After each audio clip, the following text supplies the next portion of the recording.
What's going on, everyone? Welcome back to Racially Speaking, where we have real and honest conversations about race as it's viewed through the lenses of faith, family, and vocation.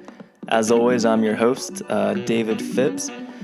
And to be honest, if you've been listening for the last few episodes at least, I've been on kind of this sports and especially a basketball kick. And I'm not going to fully apologize for that because if you know me, that's just bound to happen intermittently for as long as this podcast is a thing. But I will partially apologize because I know that everyone that listens to this isn't necessarily here for the sports talk. But my guest today, you're going to want to listen to. He's both, very much in the sports world, which you'll find out about more in a second. But he's an advocate with a capital A, activist for speaking up about everything that this podcast is about, for sure. I'm joined today by one of my old high school basketball coaches, David Johnson. Coach Johnson, DJ, he's from 757 area, but now he's currently down in Charlotte, North Carolina. He's a professional skills development coach, girls basketball coach, former professional basketball player overseas, multiple countries, I'm pretty sure, and also former Hampton University standout. And Coach DJ, I think your claim to fame, at least on screen time, I think anyone that follows the March Madness, right, can look it up, or you've probably already seen it. Every year March Madness comes around, I always look for you. I think this year I might have texted you. Yeah, they air Hampton 15 seed upsetting Iowa State, and you're the player that comes and grabs your coach. Big bear hug when you guys pull that upset. But anyway, DJ, thank you so much for being here, man. No problem, man. Thank you for having me. It's good to play catch up. So I'm sure it's gonna be fun, very informative, and all that. Like who said you can't have fun and talk about serious stuff? Oh yeah, definitely. So do you get tired of seeing that same highlight, or you love watching it over and over every year? No, man, like for real, I kind of got mad when I think we made 18 years straight, something like that. I had to look up 2000. Yeah, I think we almost made it like 18 years straight. I wanted to go forever. Every 2 seed and 1 seed had my vote. I want to be remembered in the year 46-19 that the last time a 2 seed also was when Hampton did it. But shoot, now that stuff happen all the time, man. I know. So I always cheer for an underdog, but no, they still play it. They still show it. We still laugh about it. It was a 20-year anniversary a couple of years ago. This past year. So I got a couple of phone calls from coaches, media. We had to do that stuff, so it was pretty good. I talked to the news reporter there back home, and I'm actually going to mention that once we get talking. Something I told him, with sports, and I'll mention that later on once we get talking. But no, it's still fun to watch, man. Can't believe in 20 years already, but it's a fun thing to see. I love watching that. Many of you might know what I'm talking about, but if you don't, look that up. Hampton University upset, and the rest will fill itself in for sure. All right, DJ. So I gave you a little bit of an intro, but did I do a good job? Tell us a little bit about what you do day to day. So I coach at I'm in a new position now, a new school which is pretty much right across the border, the South Carolina, North Carolina border. Spinning Lane High School, the varsity girls head basketball coach there. And still work at the other school I work at, where I'm just kind of a fill-in type person, working transportation, athletics, in and out, teaching and stuff. So it's pretty cool gig. And then, normally this time of year, I'm on the road traveling, doing training, doing camps. We actually had the team camp in a couple of weeks. So it's fun. It's really, really kind of like a fun deal, wake up every day and go to work in sweats. Nothing like it. Yeah, that's awesome. Now you're mainly, are you exclusively with girls basketball and with your training? Yeah, as a coach. Okay. Strictly coach. I train on both sides. Okay. I coached the boys AU team a couple of years ago, but man, parents. Yeah. Any parents listen, let me just be honest. Let me help you out. I'm a very straight shooter. if you can beat your kid playing right now, stop complaining about them playing in playing time. It got to a situation like that. And I literally told the parent, like, this job was open for 3 weeks before they hired me. You could have easily put your name in. So people wanting your job. Not even that. They just want to tell you how to do it. I got you. Like, it's very easy. And here's the thing with me, because I am so straightforward. I told my last team I won a championship with, midway through the season, we was playing bad and all that. I'm like, we're not going to put the blame on me. I told them I blew a championship the year before. My loyalties to people who I coached for a while got in the way of my coaching. And I took the blame for that. We lost the championship because of me. It was two of my best players were playing terrible. I never subbed them out. I just kept saying, I even told the assistant coach, they're going to pull it, they're going to get it together. They never did. We lost. Man. I took the blame on it. So if it happens, let me take the blame for it. But I tell parents, like, when you call me, you talking about your son, Chris. All right, I'm doing what's best for the team. You're trying to do what's best for Chris. My job is to do what's best for the team, not your son. You want me to be a big brother, big sister, mentor to your kid, then we can do that. Then I have to do what's best for your kid. When I'm coaching, and that's not me just any coach. Now, luckily, knock on wood, I haven't had any problems. I had a few parents just asking about playing time. And I told them, come watch them practice. I mean, I won't kick you out of practice. I mean, as long as you don't get up not crazy. Just come watch practice. And she did. And she told her son, you are horrible out of shape. He wasn't lying. That's a great strategy. Yeah, no, I haven't had a problem since. You see the game. You see the game after 2 minutes. I pulled him out because he's tired because he blew a defense assignment. Now you see it in practice happen all the time. So I never had any more problems after that. Yeah. Man, that's good. That's good advice right there, coaches. Right. Well, you said you coach men and women depending what teams and what years. At least knowing you and knowing about your beautiful daughter, and then just even following you on social media, you're a big advocate for the women's game at all levels: high school, college, professional. Can you talk a little bit more about that? What, as a male athlete your whole life, what, has it always been like that? And what are kind of some of the X factors that have made you just committed to the women's game? For me, the game was easy because it's a game I love. I don't care who's playing it. I just like, I know people like, man, I don't see how people sit in the gym all day. What? Are you serious? You can't sit in the gym all day and watch basketball? Like, you from a different planet.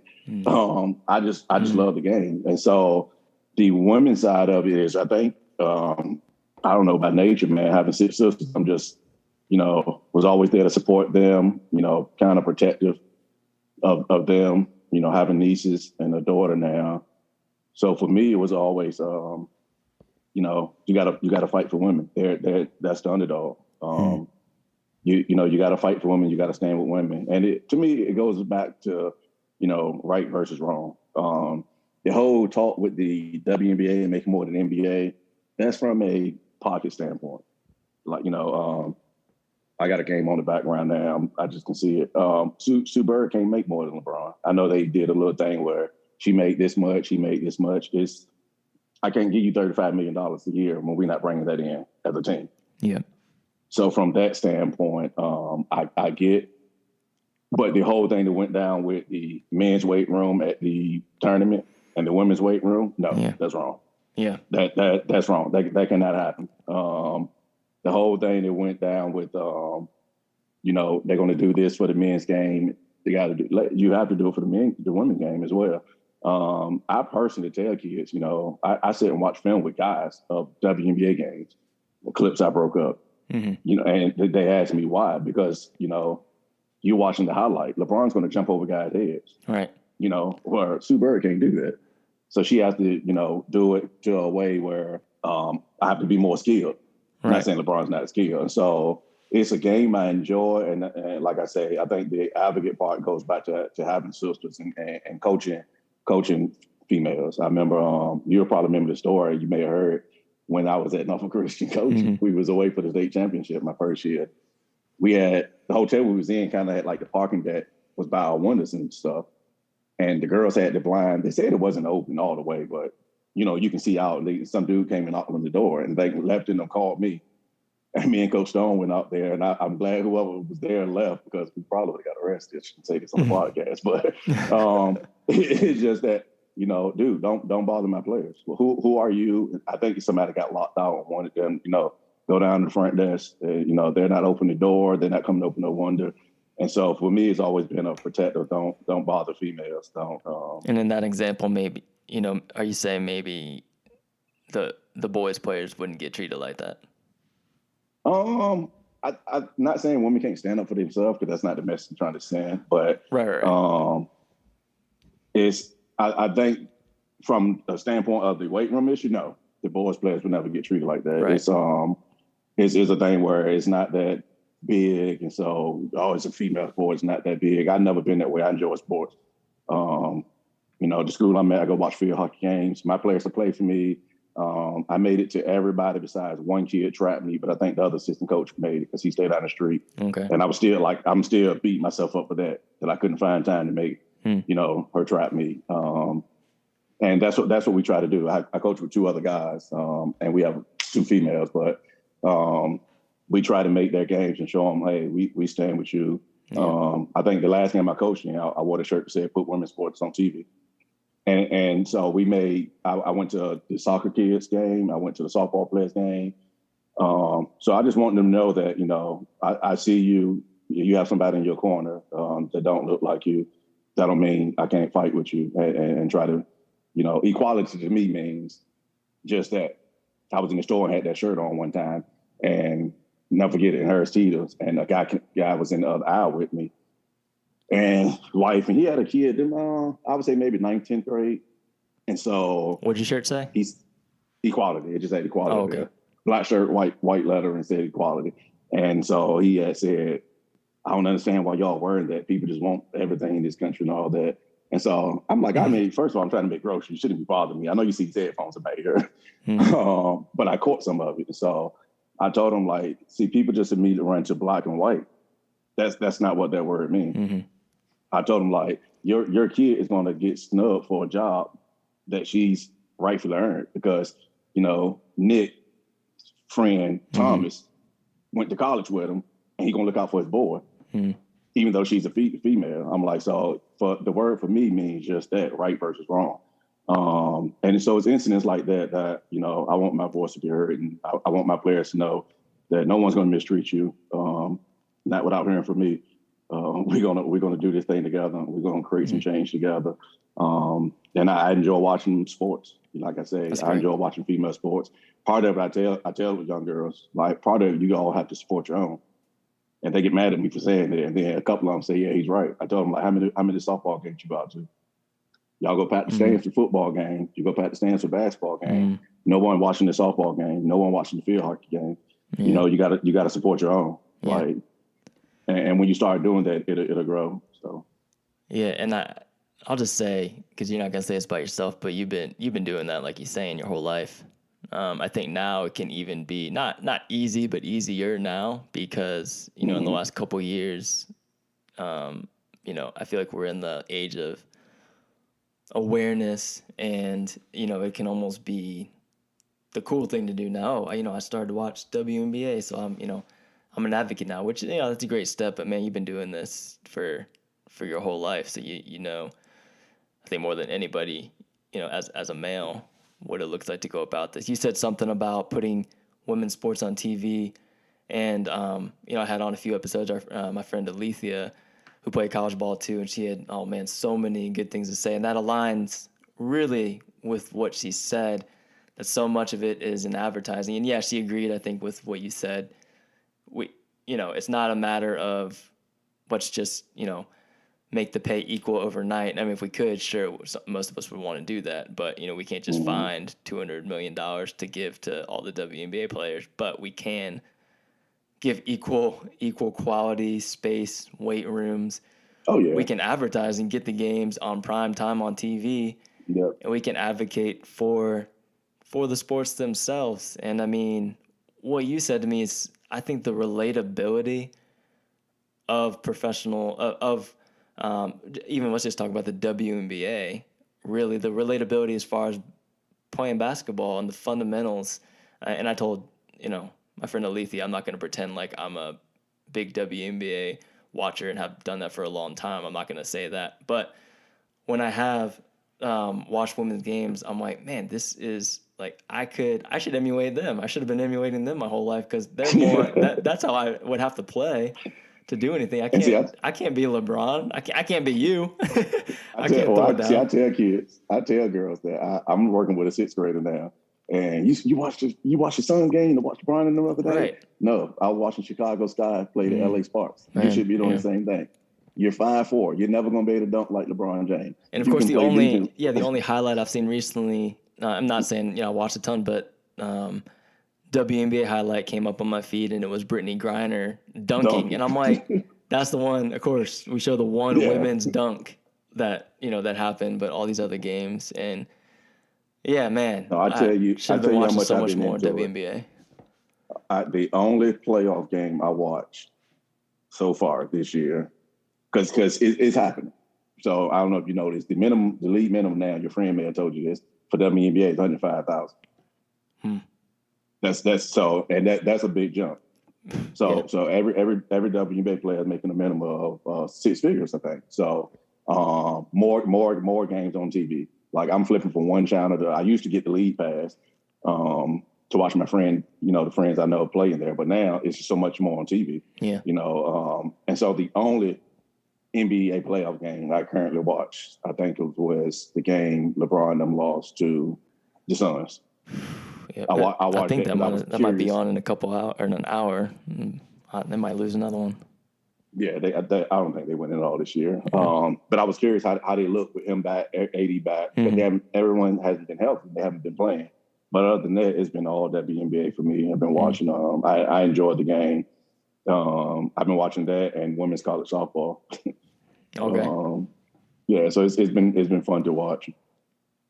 Yeah. The league is growing so much and I think a lot of it is the social media platform and the people.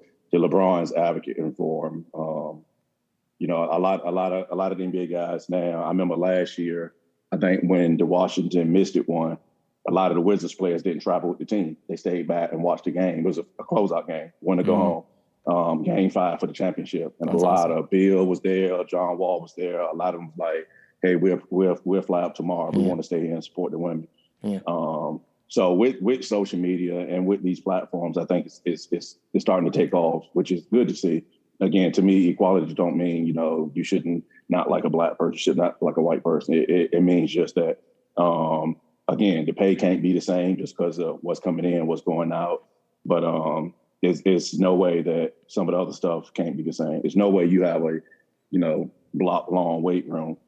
And then you have something like, the Marriott, just, weight room for the women's game. That can't be happening. Yep, absolutely. You've touched on this some, but I mean, thoughts on the NCAA right now in general?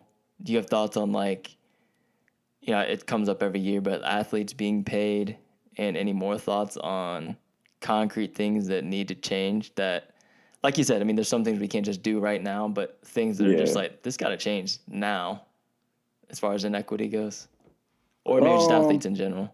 That me and my buddy talked about this the other day. That was a little tricky because, and I broke it, and I'll make this quick. I broke it down for him, and just from the game of basketball that I love to watch, I broke it down from that standpoint. From just that standpoint, you paying people now. I can go tell the guy who's making $3,000, you come to me, I pay you $5,000.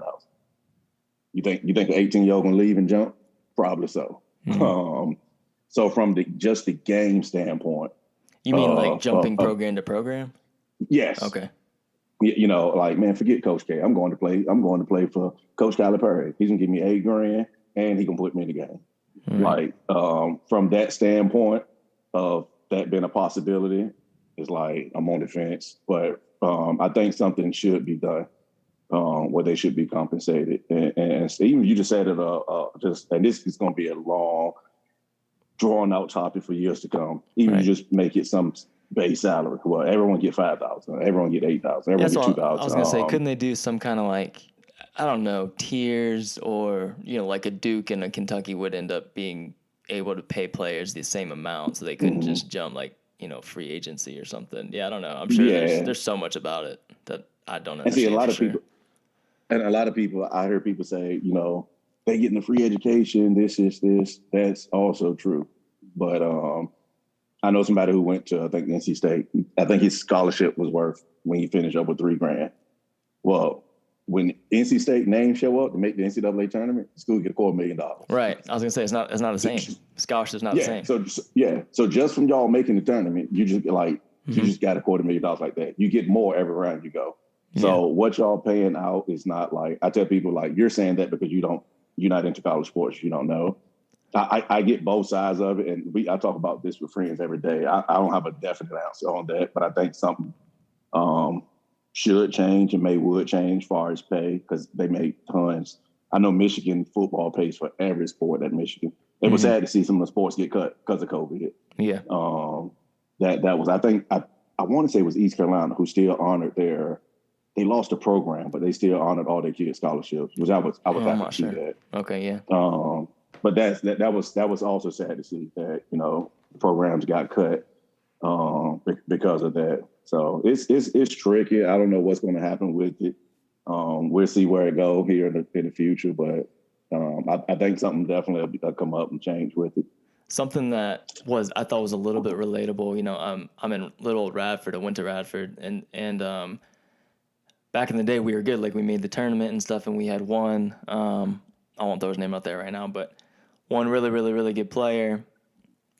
Everyone knew his number and stuff, but with the whole pay thing, you got to be careful with that. So I remember it still might be there. They might take it. They might stop selling it maybe within the last few years, but everyone that watched the team remembers who this is, remembers the jersey. And to me, and I think they talk about this in the Fab Five documentary, this kind of sensation, but they're clearly selling the jersey of this player and making money off of that player, but it's technically not doing that because his name's not on the back, because that would be illegal. But I think a lot of people don't realize, literally 5, 6, 7, 8 years after this guy's already gone, they're still selling that jersey. It's like selling, a number. Not that he's not making money now, but like Carolina selling a 23 jersey, but not putting Jordan on the back of it and acting like they're not picking number 23 on purpose. So yeah, I was just wondering. I mean, that happens clearly everywhere, and so that I think is a great example that I saw even in little Radford, which is really nothing in the sports world, of like even a small school like here, that's happening about 1,000 times more in bigger programs of we can't pay our players because all these legalities, but we'll find ways to make money off of them. And like you said, the money is there. It's not as if players should just need to be grateful for a scholarship and that they're being greedy wanting money. It's like, no, there's billions of dollars that people are making off of them, and zero of it is going to the players. Yeah. Am I right in saying that? Yeah, no, I look at it like when I told the person I was talking to, okay, they getting a free education. Like, then what? You like, what's going to help them? What do you think helps somebody more? A free education or $300,000? Mm-hmm. Yes, education is very good and important, but you go to school to get a good job. And if you can just go get $300,000, right? Like, why not do that? And so I had a conversation with when I first got to know for Christian. I forgot the coach's name. We was all talking about it. The kids leaving early and all this, and I had to give them both perspectives. Yeah. They had to know both sides of it. I told them I get what y'all saying, because I love the game. I want to see the game be good and grow. Like, guys stay in college and get prepared. I'm like, but you talking about somebody? Are you talking about kids who watch their parents or single parents struggle? Let's just take a single mom, struggle. And just like that, at the drop of a dime, it can all be gone. You can literally change generations. Yeah. Like, you would take that too. Mm-hmm. And I told them, like, we all talking as older grown men. But you don't know what it's like as 18-year-old watching your mom struggle, just to make it. And so I told them, like, if you presented an opportunity too, and you can all make that go away, you'll definitely jump at it. You go to college, get a good job. If you go, I get drafted in the first round in the NBA and they give me $3 million. Like, there you go. Like, again, I go to college to educate myself and get a good job. Like, it's not too many jobs paying $3 million. Right. So that's the side I looked at it. I looked at it first. So yes, they do get a scholarship, but it's so much more that can be done, I feel. Yeah, it doesn't necessarily make the making of money off, making of free money by billionaires and millionaires who run something like the NCAA. And it's not unique to the NCAA. There's obviously other organizations where that's true of. But all right, let me go even a little bit deeper and more personal to you. Like I said, and like you've touched on, you went to Hampton University, HBCU, and nowadays, especially today, I think people are becoming more aware of the history behind HBCUs. At least a little bit. There's still a lot of learning, myself included, on why they didn't exist and just why all the egregious inequities are there. But can you talk about what it meant for you to go to an HBCU at the time, and then even now looking back? For me, honestly, and I'll be totally honest with you, I just want to play college basketball. Okay. And not a lot of people know this. Old Dominion was kind of my top choice. Just for the fact I watched, going back to the women's game, I watched Tisha Pennichera and teammates of hers play at Nairi Roberts, play at Old Dominion, and almost bring a championship to the city of Norfolk. Yeah. Which I thought would have been, I'm like, man, we about their parading, let's go. And so I tell people, like, they kind of recruited me to staying local. I thought, I was so mad they lost that game. They were like 2.5, maybe 3 minutes away from winning. Shamika Owensclaw kind of took over, and Shamika Owensclaw, she's really good. I was going to say, okay, that's someone I do know. Yeah, and they ended up losing Tennessee. Yeah, she just did stuff that only Shamika Owensclaw could do. They ended up losing Tennessee, but so after that, it was stuck in my head. I wanted to win a national championship for my local college. Things didn't work out that great with Old Dominion and Hampton came along. And when they did, it was the best situation for me. Okay. Far as like playing academic and all that stuff. So I think it was the best situation for me. And so that's how I landed there. Gotcha. Once I got there and figured out the environment and the culture would have been a HBCU, that made it even better.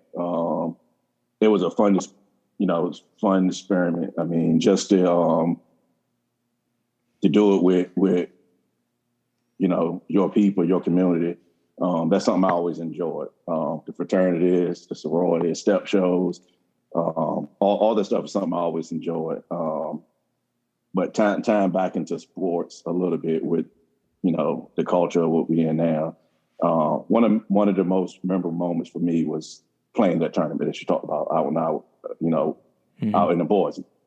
And just what I touched on with when I did the interview a couple of weeks ago with News Sport. We kept it strictly sports, but I told them, here's how I know change can happen. It's just a can't do versus a want to thing. This historically Black college playing in the middle of Boise, Idaho. That's all I need to say. I don't need to really say much of. It's Boise, Idaho. We were treated like kings. Our band was invited to play at a hockey game. They were because we were not with our band, and cheerleaders and alumni, and, staff. And so we had a private jet. And so I'm looking for some of my friends to play in the band. Like, man, I ain't seen it. Where y'all been at? And they were like, oh, we got invited to play the hockey game. What? They rolled carpet out, and our band was playing at a hockey game. While we walked in the street, people wanted to take pictures of us, asking for T-shirts and all that. Wow. Skin color, differences, none of that stuff even mattered at all. It was like the love of this orange basketball bringing people together. We sit in a restaurant one night, and this is I don't know if it's before the game or after the game that we won. A guy come up to us and gives us his cell phone. I'm like, hey, y'all, I know y'all family probably work. Make sure y'all all right. Hey, y'all can use my phone and call home and all that. And of course, guys picked up the phone and went around the table. He was like, "Well, I'm just at the bar with my friends. Just somebody bring it to me when you guys get done." Complete stranger. To this day, I don't know his name. I probably couldn't even pick him out if you would ask me to pick him out 2 hours later. Complete stranger. People, like I say, pictures, hugged us, run up to us in the street. And to me, like the championships and all this stuff is great. I just always been a person who wanted to impact, not impress. And impressions can go away. The championships and stuff was great. The college life was great, but it'll never, the person that I am, I can't think of a better moment at my time at that school than that. Some people are like, man, you must have had a horrible experience. No, I didn't. But that was one of the most memorable moments of all time at going to HBCU. That how we was embraced by a community that don't look like us. They didn't care how we look. They just enjoyed us playing the game of basketball. Yeah. So all this division and all that stuff, you can miss me with that. I don't have time for it. I know you can. People just don't want to. I experienced it with my own eyes. I'm sorry to go that deep on you. No. That's great. But I experienced it for myself and my teammates. We watched no issues at all with race, none of that. So nothing. So you're talking about an isolated time in Boise. So does that, when you brought that up a couple weeks ago in that interview, was that a unique, like a rare experience though? That like wasn't just typically, being out there, not just not being in Boise, but having that kind of, like you used it as an example of this is why things can change or how things can change. Did that stick out to you because that is a picture of what you hope can be more common moving forward? Because like definitely. I hear you say that, and I'm almost surprised that you picked that out based on other conversations we've had, because I would have thought that there would have been, you would maybe have brought that up, but then talked about way more incidents that, or not incidents, but brought up incidents that weren't like that. So maybe, are you bringing that up because or does it stick out to you because it was such a rare thing that okay, this can happen. Let's work towards something like this. Does it keep you from going too cynical, I guess is what I'm saying? No, because it's like I say, we're historic HBCU. We was walking through places, people, where y'all school at? Mm-hmm. Where is it at? Where is it at? And so it's almost like you're attracted to people that look like you almost. I know I'm taking it back. I wouldn't say that, but like a like kind. I just didn't expect to be greeted like that. Again, historically Black college, in a place like Boise. So that's why that, like I say, stuck out to me. Like going forward, things need to be that way, and things can be that way. I know it can. It's a matter of can't do and won't do. It's not that people can't do it; people don't want to do it. People want to judge people the way they look, and people want to, have hate and all that. So for that, and maybe that's just like the memory that stick out now with the climate in America right now. But I always enjoyed that moment. I thought that moment for me as a collegiate player at HBCU was really special. We went and did it all again the next year. We won the tournament and went to the tournament again next year, and I thought it was good. Now, my sophomore year, I thought it was better because I played more. As far as from a basketball standpoint, instead of 5 minutes, I played more like 35 minutes. Okay. But just that moment to me was like something that was really really special. Like I say, because they they embraced us. Historically Black college, they just took us in. We don't care about that. I watched a stranger pay for my coach's drink. Hey, I got that, man. No clue who he is. Didn't ask him the name. Hey, coach, and here you go. And I went other places and like, man, we may want to lose this game. We ain't getting out of here alive. Wisconsin, Green Bay. Some of the stuff they were saying, I don't think I'm old enough to repeat. So that moment, like I said, that moment stood out to me. It was pretty good. And I think the awareness on them now, it's been really great. Yeah. It's some really good schools that this HBCUs that people don't know about, but people just overlook them. Just, I want to go to the big school, the party, the big football game on Thursday night, and I have to go to class Friday. the big 2-3 hour long tailgate on Saturday at the football game, and that's all fine. But for me, it was what was best for me. 4 years, mom and dad never missed a home game. Yeah, that's special. They were there at all the North State games, all the Women Merit games. When we played Old Dominion, that was great. I used to walk up to Old Dominion, work out, and play ball up there. Was recruited by them. Coach Capel recruited me. Played with his son Jason. Played against Jeff at VCU. So it was, to me, ODU was the kind of like great thing. That would have been special. But again, when I look back and sit back at it, Hampton was best for me. And so that's why I chose to go there. Like I said, I didn't get into the whole HBCU thing until I got there and actually saw, the community of Black people. Yeah. That's good, man. I appreciate you sharing all that. We talked a little bit over the last year, just a little, texting and stuff about stuff going on some, and I wanted to ask you about it. And you said you'd want to talk about it a little bit, because I think it'd be helpful, especially for who I know is probably listening. I think it's important to have these conversations and go here, but it's cool to hear how positive and hopeful you are through the sports lenses, your own experience, and then kind of where things are at culturally. I did want to ask you, so can you talk a little bit about your relationship with church, and maybe church like capital C, like the overall church and Christianity? And then I know for a while you were really involved with your specific church. So I mean, from my point of view, or for anyone that follows you like on social media or something, you're unapologetic about your, I'm going to say, disdain for the church's overall response to racial injustice, especially over the last year. But from what I can tell, from conversations we've had, you don't necessarily disassociate yourself from Christianity overall, but can you describe where you're at with that? Because, no pun intended, you're very right is right, wrong is wrong. You're very black and white. Again, no pun intended, about just what needs to be done and what you're willing to call out. So that's a lot, but can you unpack that a little bit? So for me, I'm totally done with church. Okay. Done. I told somebody, I even tell my mom this. You got to go back and listen.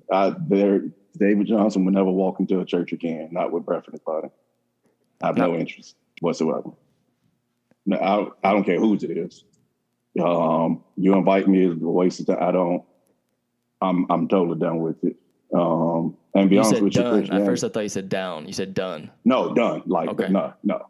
As long as it's breath in my body, I'm never stepping foot in church again. Not for a service anyway. Some friends, y'all better get married on the beach or something. It's just like, for me, I have no tolerance for racism and any of that hatred and all that stuff. None. I don't care what it costs me and what I lose standing up for it. I'm willing to go that road. Whatever job or whatever friend that I lose for standing up right won't mind for me anyway. And because I'd had people. I had plenty of people go to church, don't even talk to me no more. I'm like the devil for them, and that's totally fine because I'm willing to stand for something. That's just why I am with that. Don't like I said before. Don't tell me about a conversation about race and stuff because somebody look different to you. That's not a tough conversation. So for me, I just give my personal experience. Like I said, I don't really, I shoot it straight. There was an incident. I think you may have seen this. I posted it. A female who went to the church posted up, kill all these people, give them a curfew and shoot and kill whoever is caught out. Don't nobody care about you. People. Your life don't matter. Yeah. Oh yeah. And she said, black people, no one care about you. Like, I broadly posted on the internet. I tried to post it on the church page and see the response they gave me would make your stomach turn. but she's not involved or she don't serve anything. Oh, so she does nothing that can embarrass you, so you don't care about it. Mm-hmm. So my personal opinion, the powers to be, the pastor, leadership starts at the top. I had a chance to, you was throwing a ball right over the plate. And you had a chance to publicly address that and shut that down. This is not what we're about. And you didn't. And so I'm not going to persuade nobody to go there. I don't have to bash nobody. This. I just have no tolerance for it. It's not that, but this, I don't care who it's from. To me, it's like you said, it's a right versus wrong thing. I was completely against the attack on the age community. I'm completely against the attack on the transgender community. I'm completely against the attack on the LGBT community. I'm just that, again, it's go bullying, man. I'm with everything that's right versus everything that's wrong. At the time, just black and white just had to be a color. Some of the stuff I heard people, from the church. George Floyd should have listened. Jacob Blake was a thug and all. Somebody's burying a loved one, and you talking about they need additional Christian people now. Mm-hmm. People who call themselves Christian. I mean, some of the stuff they said, I told somebody, it's good I'm not there because it's not nobody I'm scared of. I'm scared of the person talking right now. But I'm scared I'm going to lose my mind on one of these people because there's no more conversation you have. Mm-hmm. Somebody need their hands put on them. I know that sounds real bad to say, but so for me, I told somebody, the people who embraced me the most, that I had the most problem when all this. This was just last year. The last year, just the spotlight been on it. Right. This been like 4 years ago when who took over and opened the door for all this. Come on out. You don't have to hide no more. And so it's stuff I started to notice. And I told people what would be hurtful to some people. Again, very, very little shocked me when it comes to racism. So for me, I think from the religion who's supposed to be all about love and God, it's you don't love without limits. Your love has stipulations, and the most hateful stuff I seen and heard came out of the church. So I'm just done with it. And I tell somebody, well, you need to. I can say nothing about God. God is great. These kids, I got a problem with. Is this not a me bashing God thing? This is a church thing that we really don't. I really don't. My personal opinion, don't see a need for it anymore.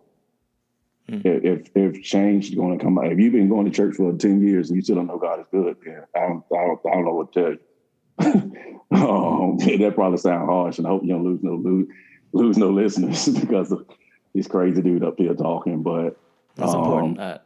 I want to hear where you're coming from, man. I just personally think it's time to get out the church and stop doing all this stuff. I posted something today. It's better to treat people kind than posting scriptures every morning. I think if change is really going to come, it's going to come from the people that this stuff don't affect. Yeah, that's where it's going to come from. It's like the church been going on for how long and things haven't changed. Let's try something new. I'm 0 for 6. Let somebody else shoot the ball, dude. We make them win the game. Yeah. So I just think if change is going to really come, like they claiming it, and we need to do this, come together. Yeah, well, let's come on. That's why I kind of cling to sports, because that's the thing that can bring people together. But if I'm being totally honest, and this may sound negative to people, and it's not, I don't really see it changing. The volume will go down on it a little bit. The music always playing, the volume just down a little bit. The music was always playing before George Floyd got kneeled on. You had the volume down. Yeah. You could hear it. You can I literally, you can get a kick out of this. Hold on to your seat because I don't want you to fall out. I literally have people tell me no such thing as systemic racism. Oh yeah. How the heck would you know? You're a white male living in America, dude. How would you know? I don't really see no real change for them. People I think he's gonna change. George Floyd. Why does somebody have to lose their life for something to change? For people to do the right thing. True. I really don't care. I'm going to voice my opinion on what's right and stand against what's wrong. If you don't like it, don't look, I guess. But that's just where I am with it. It was hurtful at the beginning, but it was not shocking just because the church is something I grew up in and all that. Mm-hmm. And it's almost like that.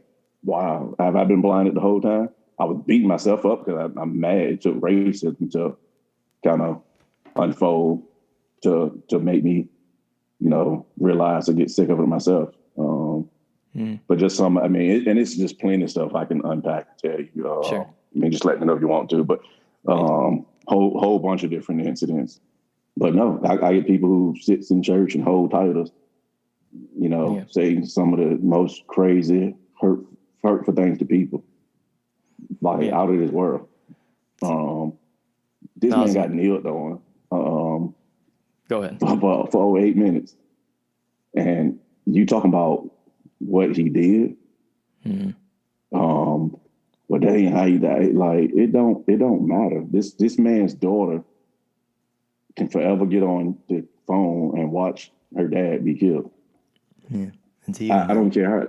Yeah. And you're quoting scriptures at me. Are you kidding me? So I think I can't go back because I can't promise not to keep my hands to myself. So if I wanted to, I probably can go back now. Yeah, it's like I look at my kid, and her birthday was a week ago. We hung out and all that. I dropped her back off at home, and she hugged me on my knees. Call me when y'all get in. Love you. This. This little kid, dad won't even be able to walk her down the aisle when she get married, because he was taken in a way that's And again, your answer is throwing scriptures in people's face. Yeah. I hate it, man. They're literally the worst. I don't want to say I hate for stuff for your podcast, but it irks me so bad because I want to hear, and I want people listening to, hear something like this that maybe many people wouldn't otherwise hear. But man, I think I'm both understand, I won't say completely, but understand and empathize a lot with all the things you're saying, with how the church and Christianity, especially, Christian leaders and whatnot, have handled racism overall historically, but then within this last year, like you said, let's even just focus on 2020/2021. And man, I both empathize and am grieved because I'm, like you said, like you did, grew up in church, very much part of the church, love my church family. I do, campus ministry is another, hat I wear, even vocationally, in my faith, most important part of me. And I think, we can, disagree is the wrong word, but I think approach things differently and stuff. I'm not in a place where I'm never going to set foot in the church again, but at the same time, I can simultaneously hear what you're saying, and I believe everything you're saying. And I've seen that not as maybe in such detailed personal ways as you, some for sure, but have seen the public statements, you're not making any of this up, the verses, the scriptures thrown around, especially in the face of tragedy, George Floyd, Jacob Blake, all this stuff. And I can't speak for everybody in the church, but for myself, man, I grieve that and grieve hearing more of these, accounts. You're obviously not the first person I've talked to that's had similar stories, and that I got so many thoughts, but for sure, the hypocrisy of something like the church, like you said, that, literally preaches love and Jesus, who, is literally not not like that. He is advocating for the things we're talking about. It's not, different agendas and stuff. Like you're saying, you're not saying this about God. You're saying about, people and stuff. And, to me, this is beyond people. It's not just, no one's perfect, so let's just move on. It's no. This is, I think your example is great of that woman's, super offensive tweet, kill all the black people. That's a lob over the plate of okay, pretty easy to just denounce. Pretty easy just to denounce. There's nothing complicated. There's no terms we need to study or read up on or understand where she's coming from. It's no. That's just that's ground level. And if we can't speak up about that, we got more, regardless of how you feel, how you respond, whether you go to church or not. We have we're having separate conversations if we can't start there. If you have to be convinced to speak up in that instance. And especially if you're preaching otherwise, if you're preaching, we're here for people of color, we're here to preach against racism, but then a lob over the plate like that, like you shared, is shared, and then crickets. To me, I think that's where I try and shed light. I'm not always on here necessarily, but in my personal conversations, I'm like, look, yes, everyone needs to learn more. We all need to have more conversations, get to know each other more, understand. Sure, sometimes we need to literally study history, all that stuff. All that stuff's fine, well and good, but we need to, I think, blend head knowledge with heart knowledge of what you can err on one side or the other, I think. But I think if you don't have a blend of both, like you can know history. Like I know people that know way more history than I do, but they don't give 2 cents about speaking up about any kind of racism or anything has to do with equality, and vice versa. People don't want to understand history at all, but have heart one way or the other. And it's like, oh yeah, it's good, but it can also help to understand some history even. So yeah, man. I mean, I appreciate you opening up about that. They nothing was ever nothing was ever. Again, in my opinion, I tell them, because I don't know if you knew this, I coach middle school softball girls. Okay. No, I didn't. And I used to tell them, the last 2 years I used to tell them all the time, don't strike out with that bat on your shoulder. And I'm the first base coach. I'm just saying this, whoever it is. Swing the bat, Sophia. Stop, do not strike out with that bat on your shoulder. Then they wear clothes, swing the bat. Take it. And so, no, I'm saying like I said, like, y'all literally struck out with the bat straight over the plate. You got the bat sitting on your shoulder. And so after that, I was like, miss me with, I don't want to hurt nothing. And people's like, well, I think they did. No, miss me with these private apologies when I got to deal with this public abuse. Even from a walk tonight, I get funny looks, from people just like staring in your face. Who are you? A lot of times where I live is kind of close to where I work. So during the school year, I used to like just walk in.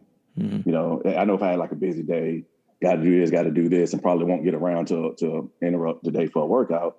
And then like got to go to practice that night. I would just, you know what, I'm gonna get up at like 5 o'clock, take me like an hour and a half to walk, the 6 miles that I stay from the school. I'm gonna get up, walk in. And so my buddy dropped me off one day, and I get there, and so it's like 9, 10 o'clock. I was like, hey, run me up to the house, get my car in the shower, and blah, blah, blah. And so I showed him where I go, like the cut through street I go on. And he asked me, do you cut down here and do this? And I told him, no, I can't. I know y'all look at stuff, and I know everybody, why everything about it? I can't. A big black dude cannot be seen 5 o'clock in the morning with a bag on his back. Normally time, because I will sweat, I'll take like a tank top and like put on my head and stuff like that. I'm like, but a big black dude can't be seen walking through this neighborhood with a bag on. Why? People are just gonna think I'm up to no good. And so for me, it's I got to keep my hands in my pocket, no matter how cold it is. I gotta map out where I'm gonna go before the night before or whatever. And I gotta stay in lit up areas. And I told them that's just the way it is, man. Because I'm being judged just by the way I look. I'm being, I'm trouble. And so because you won't come talk to me. I'm just trying to work out like you are, man, sir. Like the climate in the country now is, you can just pretty much call the police on a black person because they look suspicious. And me and one of my friends he is level-headed, sat down and talked to me. And he asked me, is it really like they say? I told him, listen, dude, I can take you out back in Virginia, some neighborhoods that's considered rough in the hood. You walk through there, as long as you don't bother nobody, I ain't gonna say that nobody gonna bother you. So that's just how it is. I'm gonna tell you what they'll probably say. Who's the white dude, yo? Is he a cop? Whatever. I told him that's about all you get. Yeah. Out here in Charlotte, I told him I walk through Valentine with a hood on, a bag on. Them boys coming. I'm like, that's just the way it is. So, and I told him like, so you don't get to tell me like somebody address something. Like I have to deal with this public abuse, and I'm fine with it. Like you're gonna walk up to me and ask me what you're doing around here, and I'm gonna tell you none of your business. Just like, who are you? I'm the person who you probably shouldn't mess with, so get away from me. And so, so back to my point, like I don't want to hear about they privately address this stuff. Like it's people in your community at your church have to deal with this hatred and racism publicly. You need to address it publicly. You have to sacrifice something. Like you're gonna have to lose some people and some friends along the way if you really and if you're not, again, I may not like it, but I respect your opinion. If hey, I'm not trying to do all that. I'm not trying to get into that confrontation, whatever. If you don't care about it, I'm not saying it's good, but I respect your opinion up front. But don't come out here and pretend. And I think that's a lot of churches do. They pretend, and then when it's time to get down in the dirt and the mud, you disappear. Yeah, and to me, even talking about church, it's more. Sure, we can talk about tons of stuff, tons of issues, but it's more the posture towards why a lot of these conversations are even happening in the first place. And it's not. It's like you said. To me, I kind of try and pick and choose my battles, but I try and camp out on the lobs over the plate, and it's egregious racism happening. How are we responding to that, especially when we say we want to? Like, what does that look like? And then let's talk about all these other things we could do better with, but what are we doing with these lobs over the plate? Are we just, like you said, that's a great metaphor, like, are we letting them go by with the bat on our shoulder and striking out, or are we killing it and crushing those lobs over the plate and then, messing up, maybe missing the curveballs? And listen to me sound like I know a lot about baseball. I don't, but are we, missing some of the curveballs, sliders, all that kind of stuff along the way? Sure. We're not asking you to, saying we got to be perfect, but man, what are we doing with those ones that we should hit out of the park every time, like a home run derby? I think that's where I'm like, man, and I say we, like, I'm very much a part of the church, like, got to do better. And I grieve more and more people that I talk to that are just like, DJ, like your words, like, man, I'm just done. I can't handle it anymore. I can't handle, people saying over and over to me, I can't handle the complicity with racism by anybody, but especially in something like the church. And that's something I personally greatly care about as a Christian, as part of the church, and shedding light on about how there's such a divide racially in general right now in our country, but it's largest, in my opinion, between, within the church. And so I hate that. Yeah. To be honest, I don't got other words for that. Let me tell you a quick story. I told a guy, this person, I'm not going to name and all that stuff. I don't really care. We had a real conversation that can bring about some change and stuff. A person told me, I don't think the conversations we have in our point list, because I know now we're hiring more Black staff and get more Black leaders. I'm saying to myself, like, did you say that in your head before it actually came out? Because I don't think you know how dumb you sound. Like, it took this for you to do that. Here's what I told the person. One of my buddies, before all this, he was the same person in 2020. Let's go back a little bit. 2012, 2013. I go like 14 when I met him. That he is today. Nothing has changed about the posture of his heart since all this stuff go down. He's a white man. Him and his wife. There's nothing has changed about, like, he's not extra sensitive to what he said, because he's a good, genuine-hearted dude. And so for y'all to be doing all this, you claim all this, we diverse, we this. Now in the social climate, again, the music's always been playing, Jen can listen. The music went from a 2 back to a 9 now, and so it's loud. And so you're doing all this stuff now. Let's have these diversity groups. Then let's talk about race and this. If you was who you said you was, it's nothing for you to do extra. The whole over the top. It's almost like, your mom told you not to have a party. She gone for the weekend. She come back early. She's calling you. Where you at? Outside. Come help me get some of this stuff. And the house still messed up. Now you're in straight panic mode. I'm like, to me, that's what it feels like when people try to do all this. Let's have these groups, and even Elevation, they brought the guy in to talk, which telling myself, like, that's what is that gonna do? Like, he's gonna sit on stage and y'all gonna talk, but you still got 3 guys in the front row just have hate in their heart for people simply because of the way they look. Like, it's almost like you're trying so hard, it's making you look. It's almost, I hate people say, I'm racist, I got Black friends. You're not racist. Racist as hell. It's a difference. All right, so let's camp out there for a second. So that's the common reaction in a 2020 scenario, a George Floyd scenario, of bringing in a diversity guru, right? have like a panel or, allow someone to run a discussion group. And you've kind of shed light on how that can be problematic a little bit. We can talk more about that. But I think a lot of people might be hearing this and thinking, well, what do you want us to do? And I've had that literally said to me, like, we're trying.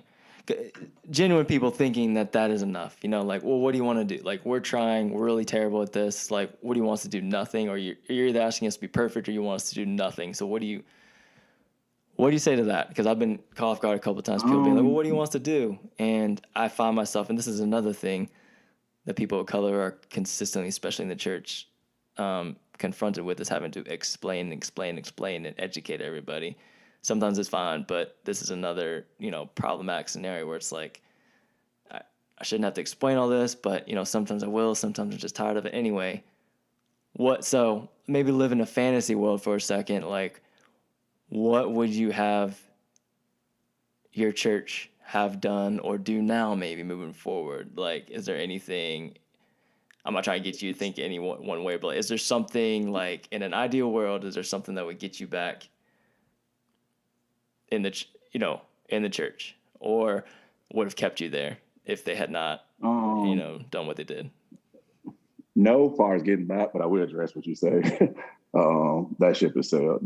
That ship is sunk. Like, stop looking for it. You ain't gonna find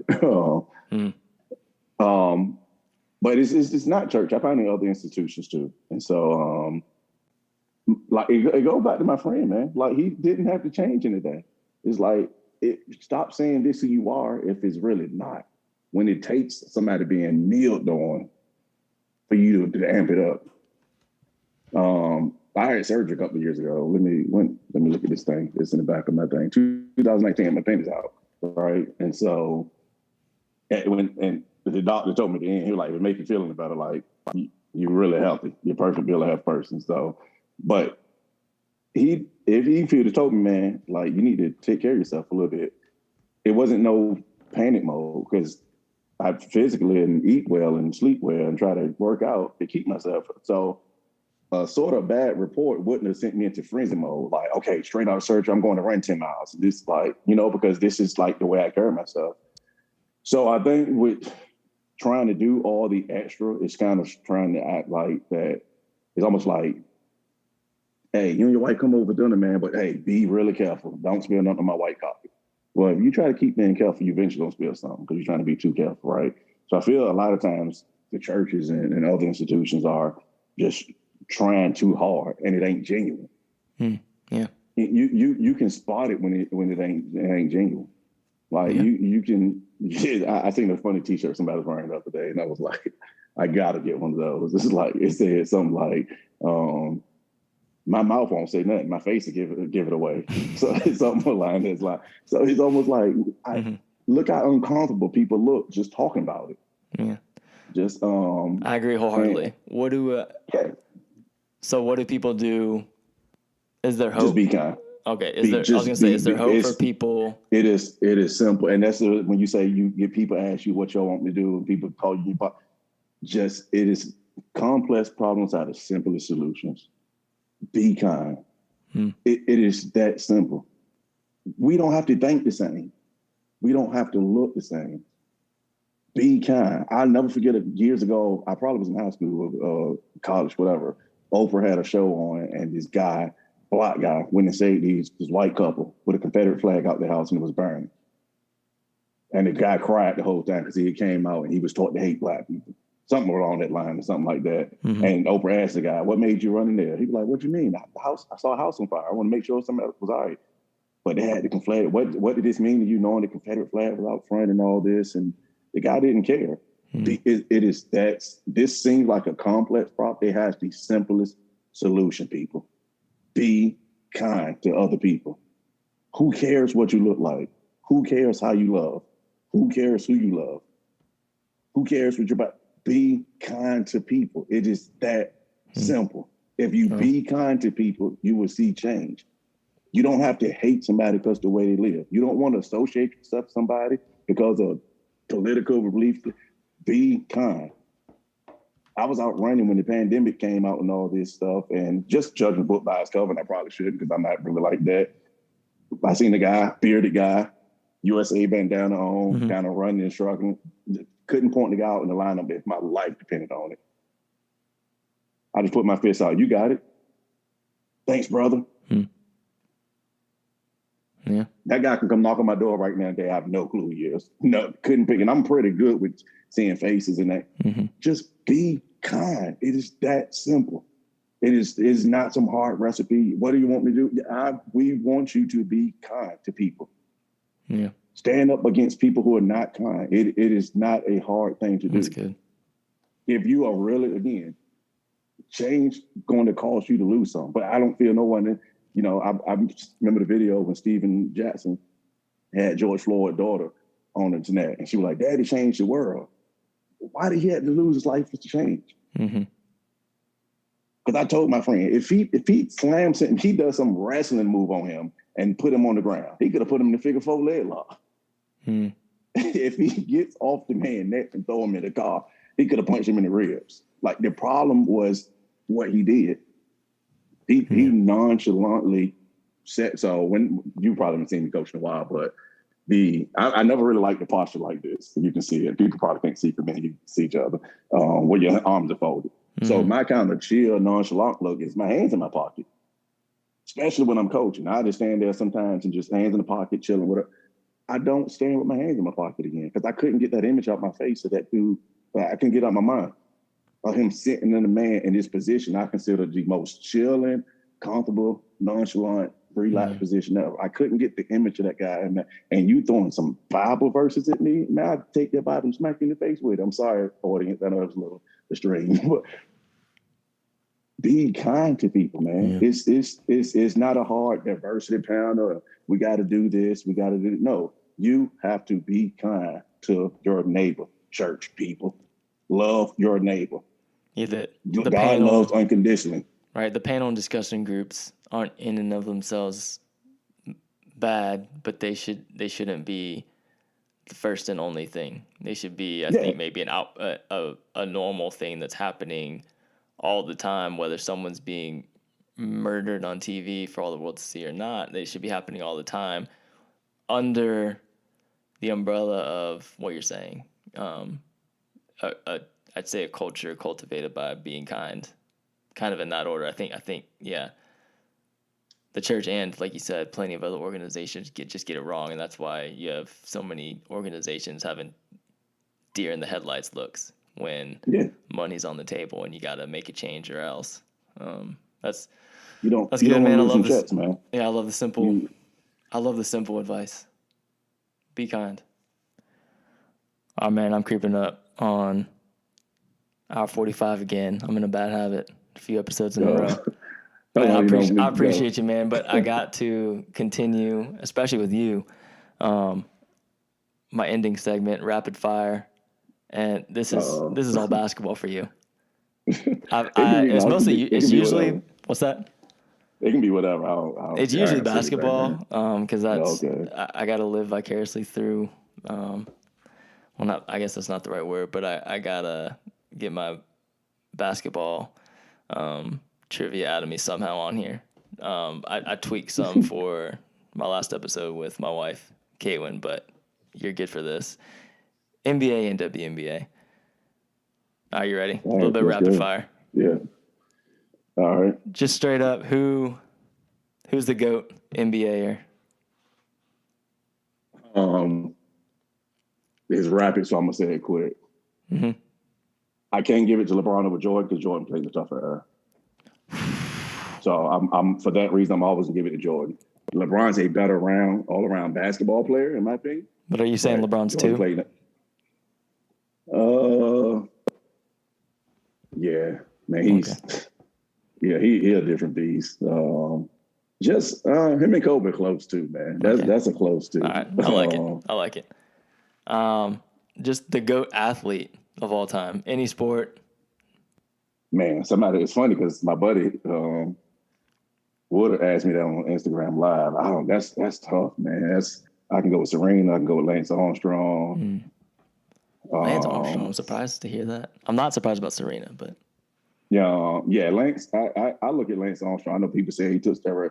The man beat cancer and was able to do what he got to do. I don't care. Oh, That's a hot take. Okay. Yeah, steroids may be a bad thing, but yeah, I had to sit and think that has to be a not rapid fire question. I'm actually sit and think about that this week and see who I can come up with. All right. Yeah. DM me. LeBron or KD, healthy? LeBron, unhealthy. I ain't taking KD. No. I like it. Man, I just checked the Lakers score. I'm not even going to go there. But who wins the chip this year? NBA. I don't know. I think it's going to be somebody I don't know. I don't see the Nets winning. I actually think no Nets. They can't talk about it. Boston took you to 5 games. That's pathetic. I don't know, man. Giannis and them is under the radar with PJ Tucker and Drew Holiday. I think they can be difference maker. They take a little pressure off Giannis. Okay. Now, if you asked me this question 2 months ago before Jamal Murray got hurt, no questions asked. Wow. Denver. But I don't know. I like the Jazz or Milwaukee, man. I mean, I just think Bron and them haven't been playing together long enough. Yeah. Luka or Ja? I apologize to people still listening who have no idea what we're talking about. I would probably go with I like Luka's game, man. Luka's deadly. Yeah. Lisa Leslie or Diana Taurasi? I may just take Leslie, but that depends on the team, who's around. Yeah. Leslie can defend better. I got to get my defense on. Yeah. We're going younger. So Sabrina Ionescu or Breonna Stewart? I like Sabrina, but man, I got a 6'4" girl. She can do everything she can do. Yeah, crazy. Yeah, I mean, she don't shoot as good as Sabrina, but at 6'4", she can never take a contested shot. Yeah, I probably had to go with Stewart. Embiid or Jokic? Joker, any day. I don't like Embiid. Ooh, okay. Philly's never going to win a championship. He's too immature. Yeah, he's just always hurt too. Yeah, he's hurt again. Kind of like AD. I don't think. Yeah. Kobe or LeBron? You kind of already touched on that. Yeah, that one's tough, and that also goes depending on around the team. Depend on the. Let's see, this Laker team right now. LeBron's Cleveland team, probably maybe Kobe then. I take Kobe for Kobe's distinguished shot. Yeah, but like LeBron's a better all around player. Kobe ain't making that extra pass. Kobe, you need Kobe on the team where listen, he getting the ball, get out of his way. Yep. LeBron is be ready, he may toss it to me. So it just depends on the team. All right, you did it, man. That's all I got. That wasn't too bad. I didn't throw my weapons at you.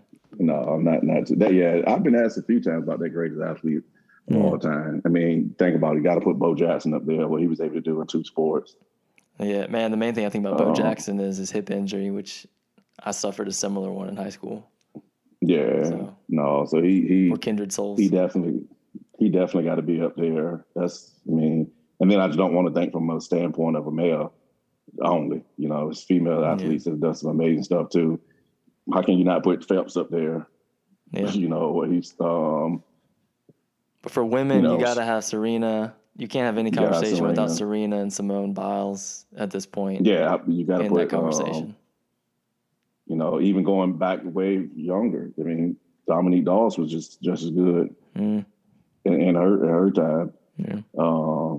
That's a tough conversation. That's a tough one to pick. You got some great athletes out there for sure that you can touch on. Yeah. All right, DJ, I'm gonna let you get out of here, man. I appreciate you. All right, man. Staying up late and doing this with me. I'm a night hawk. I'm probably gonna watch second half of this WNBA game or so. They just went to half, so I know I'd be up for another 30, 40 minutes. I'm gonna make myself watch a little Lakers, but I'm not feeling good. All right, man. I appreciate you. As always, this podcast was created to allow the BIPOC community to feel seen and heard through the conversations that we have on here, as well as to invite our allies to listen in, learn, and grow with us. The music you are listening to was created and written by the great Dylan Dent, and our artwork was created by the also great Ashley Bush.